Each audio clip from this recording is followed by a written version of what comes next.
Tens of thousands of supporters of the opposition People's Alliance packed into a stadium in Kuala Lumpur Wednesday night, not to celebrate their best ever election performance. They were there to protest against what they say is the fraud that robbed them of victory.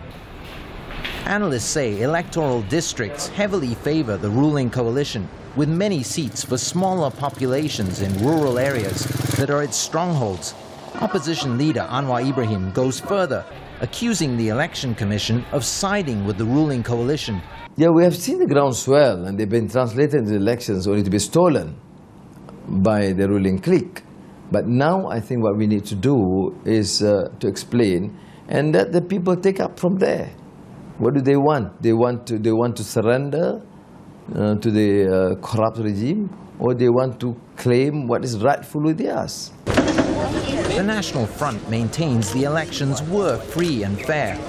The opposition People's Alliance succeeded in cutting the ruling coalition's majority in parliament, won many more seats in state legislatures, and tightened its grip on Malaysia's two most developed states, which it has ruled for 5 years.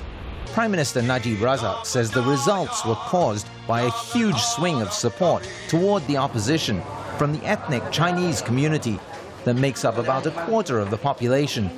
Political analysts such as Leong say other, more decisive factors were at play. It's more of a geographic and a class issue. The fact is that the opposition was also able to make gains in largely urban Malay areas, and so it's actually more of an urban-rural divide.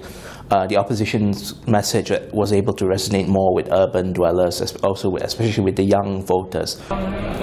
Still, many leading figures in the ruling coalition blame the Chinese community for their poor showing. And a Malay-language newspaper linked to the ruling party caused outrage with a headline asking, "What more do the Chinese want?" The leader of the ruling party's youth wing, Khairy Jamaluddin, says such attitudes hurt his coalition in the election. We have to rein in the more extremist elements within our own party, within our own media establishment, and we must speak against it. If leaders abdicate this responsibility, then this nation is going to be further divided. Prime Minister Najib says he too is worried about polarization and will seek national reconciliation. But Wednesday night's huge rally, rejecting the legitimacy of the election results, task that will be.